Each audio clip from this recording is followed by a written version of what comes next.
Assalomu alaykum. Aziz obunachilar, mana ozuqadan keyingi holatni ko'ramiz. 3 kun bo'ldi ozuqa sepganimizga. Ozuqadan keyingi holat mana.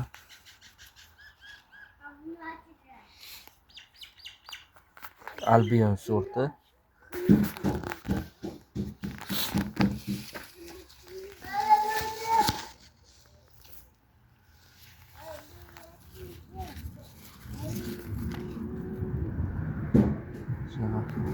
Katta bo'lib qoldi mana.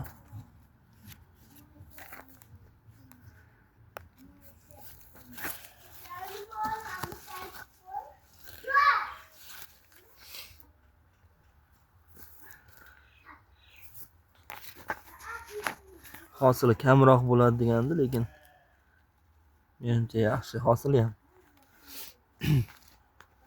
Bu o'sha kuzgacha solaveradigan sorti, kuzgacha pishaveradi. Mana bular pishgandan keyin, bular uzganingizdan keyin yana boshqatdan gullab, yana boshqatdan meva qiladi mana. Gullam to'xtamaydi xullas.